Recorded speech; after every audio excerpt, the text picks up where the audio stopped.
একটু কাজের উদ্দেশ্যে বাইরে যেতে হয়েছিল এবং বাইরে থেকেই করেছিলাম লাঞ্চটা। হোটেলটি ছিল বেশ পরিষ্কার এবং খাবারগুলিও ছিল ভীষণ সুন্দর। নিয়েছিলাম এগ থালি।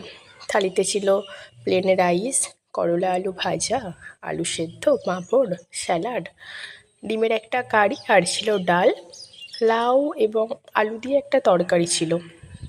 প্রথমে করলা এবং আলু ভাজা দিয়ে ভাতটি খেয়েছিলাম।